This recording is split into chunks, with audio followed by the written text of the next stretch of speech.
കഴിഞ്ഞ ദിവസവും നമ്മൾ സൂചിപ്പിച്ചിരുന്നത് ഈ രാമക്ഷേത്രം ഉയരുമ്പോൾ അതിൽ വലിയൊരു ത്യാഗം രാജസേവകരുടെ ഹിന്ദു സമൂഹത്തിന്റെ ഒരു വലിയ ത്യാഗം ഈ ക്ഷേത്രം ഉയരുന്നതിന് പിറകിലുണ്ട് എന്നുള്ളതാണ്. അത്തരത്തിലൊരു റിപ്പോർട്ടിലേക്ക് നോക്കുമ്പോൾ അയോധ്യ ശ്രീരാമക്ഷേത്ര പ്രാണപ്രതിഷ്ഠയ്ക്ക് ഒരുങ്ങുമ്പോൾ ചരിത്ര നിയോഗത്തിലേക്കുള്ള വഴിയിലാണ്. പ്രതിബന്ധങ്ങളെ തരണം ചെയ്ത് മുന്നേറിയ കർസേവകരുടെ മനക്കരുത്തിന്റെയും മെയ്ക്കരുത്തിന്റെയും ചരിത്രഗാഥ കൂടിയുണ്ട് ഈ ഒരു ക്ഷേത്രം ഉയരുന്നതിന് പിറകിൽ. ഈ അയോധ്യ കർസേവയിൽ പങ്കെടുത്തത് ഇന്നും ജ്വലിക്കുന്ന ഓർമ്മയാണ് എറണാകുളം പുതുക്കലവട്ടം സ്വദേശി KS ശ്രീകേശന്. വൈദേശിക ശക്തികളുടെ കടന്നുകയറ്റത്തിന്റെ പ്രതീകമായ മകുടം തകർത്തപ്പോൾ ലഭിച്ച ഇംഗ്ലീഷ് അക്ഷരങ്ങൾ കുത്തിയ കല്ലുകൾ ശ്രീകേശ് ഇന്നും സൂക്ഷിക്കുന്നുണ്ട്. അയോധ്യ ശ്രീരാമ ക്ഷേത്ര പ്രാണപ്രതിഷ്ഠയ്ക്ക് ഒരുങ്ങുമ്പോൾ അന്ന് കർസേവകരായുണ്ടായിരുന്ന നിരവധി യോദ്ധാക്കളുണ്ട്. ഈ ഒരു പുണ്യ നിമിഷം വന്നെത്തുമ്പോൾ അന്നുണ്ടായിരുന്ന കർസേവകരടക്കം ശ്രീരാമ ഭക്തരെ സംബന്ധിച്ചിടത്തോളം വലിയ ഒരു ആഹ്ലാദത്തിൻ്റെ പരകോടിയിലാണ്, ഭക്തിയുടെ പരകോടിയിലാണ് അവരെല്ലാം ഉള്ളത്. ആ നിമിഷത്തിൽ അന്ന് 1992 ഡിസംബർ 6 കർസേവയിൽ പങ്കെടുത്തവർ, അവരിൽ നിരവധി ആളുകൾ ഇപ്പോഴും ആ ആവേശം അതേപടി മനസ്സിൽ കൊണ്ടു നടക്കുന്ന ആളുകളാണ്. ഇത്തരത്തിൽ എറണാകുളം ജില്ലയിൽ പുതുക്കലവട്ടം സ്വദേശിയായ ശ്രീകേഷ് KS, അദ്ദേഹം കർസേവയിൽ പങ്കെടുത്ത അന്ന് 21 വയസ്സ് മാത്രം പ്രായമുണ്ടായിരുന്ന ആളാണ്. നിരവധി യുവാക്കൾ, ഇത്തരത്തിൽ ധീരരായ നിരവധി ആളുകളുടെ സംഘത്തെയായിരുന്നു കർസേവയ്ക്കായി കേരളത്തിൽ നിന്നും തെരഞ്ഞെടുക്കുകയും ചെയ്തത്. താങ്കളെയാണ് കർസേവയ്ക്ക് വേണ്ടി തെരഞ്ഞെടുക്കപ്പെട്ട അതിലൊരാൾ. സ്വാഭാവികമായും നമുക്കറിയാം 90-ൽ അത്തരമൊരു കർസേവയ്ക്ക് ശ്രമിച്ച ഘട്ടത്തിൽ വെടിവയ്പുണ്ടായി, നിരവധി പേർ വീരചരമം പ്രാപിക്കുന്ന ഒരു സ്ഥിതി ഉണ്ടായി. അങ്ങനെ നമ്മളെ സംബന്ധിച്ചിടത്തോളം മനസ്സിൽ അത്തരം ഭീതിദായകമായ സാഹചര്യങ്ങൾ ഉണ്ടെങ്കിൽ പോലും അതിനെയെല്ലാം മറികടന്നാണ് ശ്രീകേശേട്ടനെ പോലുള്ള ആളുകൾ കർസേവയ്ക്ക് തിരഞ്ഞെടുക്കപ്പെടുന്നു, അതിനുവേണ്ടി ചുമതലപ്പെടുന്നു. അത് സ്വയം മുന്നോട്ട് വന്നുകൊണ്ട് ധീരരായി മുന്നോട്ട് പോകുന്നു. അന്നത്തെ ഒരു അനുഭവം എങ്ങനെയായിരുന്നു ശ്രീകേശേട്ടനെ സംബന്ധിച്ചിടത്തോളം? ഇതൊരു നിയോഗമായിരുന്നു. ഭഗവാൻ ശ്രീരാമചന്ദ്രന് വേണ്ടി നമ്മളവിടെ എത്തപ്പെടണം എന്നുള്ളൊരു നിയോഗമായിരുന്നു. ഞാൻ അഭിമാനിക്കുന്നു, നമ്മുടെ പൂർവികന്മാരാൽ നമുക്ക് കിട്ടിയ ഭാഗ്യമായിട്ട് ഞാനത് കാണുന്നു. എനിക്ക് കിട്ടിയ ഒരു അണ്ണാറക്കണ്ണനും തന്നാലായത് എന്നുള്ള ഇത് ഭഗവാൻ ശ്രീരാമചന്ദ്രന് വേണ്ടി തന്നെ നമ്മൾ രാമായണത്തിൽ കാണുന്നുണ്ട്, ഒരു ഏട് കാണുന്നുണ്ട്.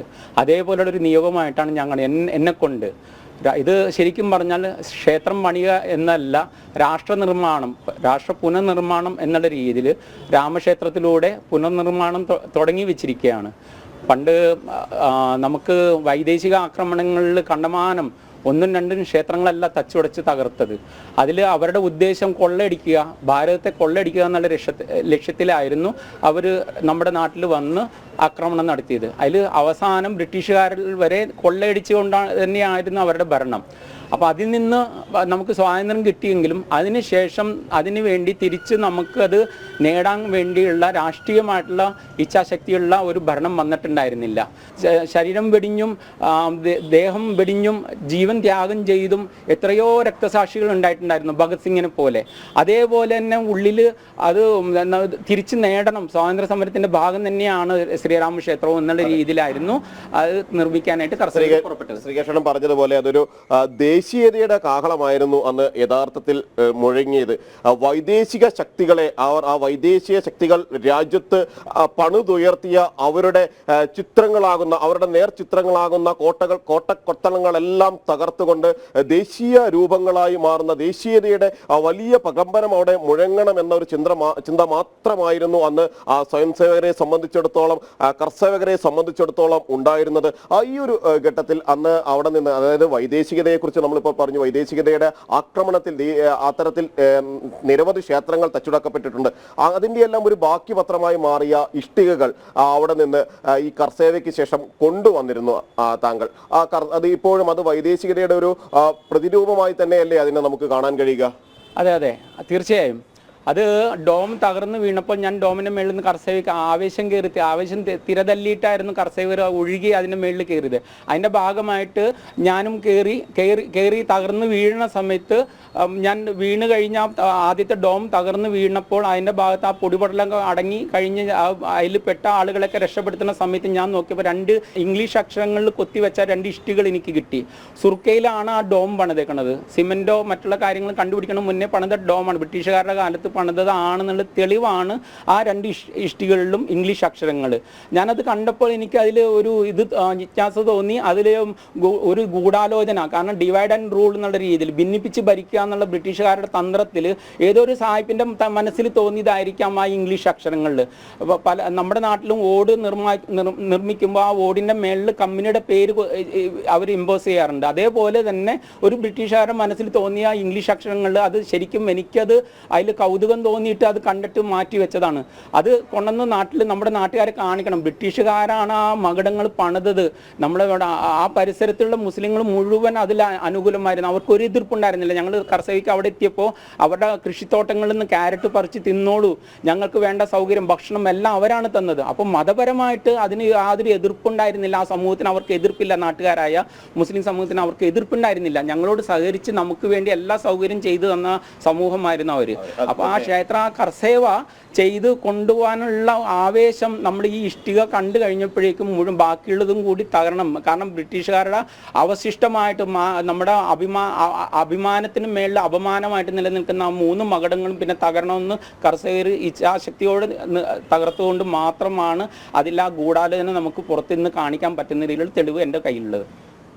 ശ്രീകേശേട്ടൻ പറഞ്ഞതുപോലെ അവിടെ മതപരം എന്നതിന് അപ്പുറം ദേശീയതയായിരുന്നു ആ കർസേവർക്ക് പ്രചോദനമായത് എന്ന് ഈ വാക്കുകളിൽ നിന്ന് തന്നെ വ്യക്തമാകും. മാത്രമല്ല അന്ന് ആ കർസേവയിൽ പങ്കെടുത്ത ആളുകൾക്ക് നിരവധി പരിക്കുകൾ, ഗുരുതരമായ മുറിവുകൾ അടക്കം ഏൽക്കേണ്ടി വന്നു. ശ്രീകേശേട്ടനെ സംബന്ധിച്ചിടത്തോളം കയ്യിൽ ഇപ്പോഴും വലിയ തോതിൽ ആ കർസേവയ്ക്ക് ഇടയുണ്ടായ ആ ഒരു പരിക്ക് ഇപ്പോഴും അതിൻ്റെ പാടുകളുണ്ട്. എങ്ങനെയൊക്കെയാണ് അന്നൊരു പരിക്ക്? കയ്യിലുണ്ട് മുറിവ്, വലിയ മുറിവുണ്ട്, കാലിന് പരിക്ക് പറ്റി. അത് ഭാരതം മുഴുവനുള്ള കർഷകരവിടെ വന്നതുകൊണ്ട് സിഖുകാരും കർഷകരായിട്ടുണ്ടായിരുന്നു. അവരുടെ കയ്യിൽ കൃപാണും വാളും അവരത് ഉപയോഗിച്ചിരുന്നു. അവരത് വാളും കൃപാണും ഊരിക്കഴിഞ്ഞാൽ ചോര കണ്ടതിന് ശേഷം മാത്രമേ അവർക്ക് തിരിച്ച് കുറയിലിടാവൂ എന്നുള്ള രീതിയിലുള്ള അവരുടെ മതത്തിൻ്റെ ഇതനുസരിച്ചുള്ള ജീവിത രീതിയാണ് അവർ. അപ്പോൾ കർഷകരുടെ ഭാഗമായിട്ട് ആ വാളെടുത്ത് തലങ്ങും വിലങ്ങും ആ കെട്ടിടത്തിന് മേളിൽ വീശുമ്പോൾ കർഷകരുടെ ഭാഗമായിട്ട് നിൽക്കുന്ന എൻ്റെ കയ്യിൽ ഒരു വെട്ട് എനിക്ക് കിട്ടി. ആ വിരലറ്റുപോയിരുന്നു. ശരിക്ക് വിരലറ്റുപോയി, കാലിന് ഒരു വെട്ടും കിട്ടിയിരുന്നു. അത് രണ്ടും ഇവിടെ വന്നതിന് ശേഷം കർഷകരുടെ ഭാഗമായിട്ട് നിൽക്കണം എന്നുള്ളത് കണ്ടപ്പോൾ വേണ്ട, പാടില്ല എന്ന് പറഞ്ഞിട്ട് എനിക്ക് അംഗവൈകല്യം വരുന്നു കണ്ടിട്ട് ഓപ്പറേഷൻ ചെയ്ത്, രണ്ടാമത് ഓപ്പറേഷൻ ചെയ്തിട്ടാണ് ഇത് എനിക്ക് തിരിച്ചു കിട്ടിയത്.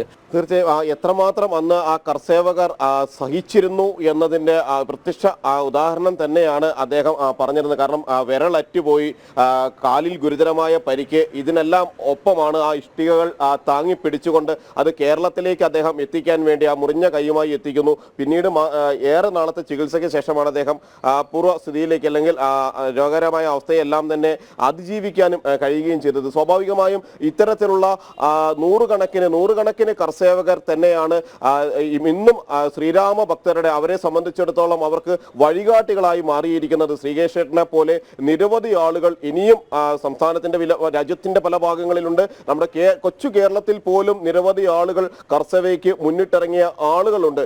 ക്യാമറാമാൻ മനു കൃഷ്ണയ്ക്കൊപ്പം ജിജീഷ് കരുണാകരൻ, ജനം, കൊച്ചി.